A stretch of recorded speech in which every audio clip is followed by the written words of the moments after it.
Magandang tanghali ka farmers. For today's video ka farmers ay maglilinis tayo ng ating kulungan. Dahil mga dumi na ka farmers, kailangan din natin nalinisan para maiwasan yung mga sakit-sakit sa loob ka farmers. At pagkatapos itong malinisan natin sa loob ka farmers ay sunod natin yung ating mga alagang baboy. Paliguan natin ka farmers, lalo na ngayon ka farmers ay tag-init na masyado. Importante talaga yung tubig sa kanila ka farmers.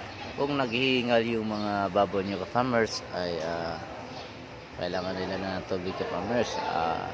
Wag yung paliguan ka agad. Paanohan mo na yung sa mukha niya ka farmers para malamigan siya ka farmers. Ang lilikot nila ka farmers kapag naliliguan yan, ayan ka farmers, kita nyo naman, nasarapan sila sa tubig. Ayan, tapos na tayo maliliguan ka farmers. At see you soon sa next video natin ka farmers.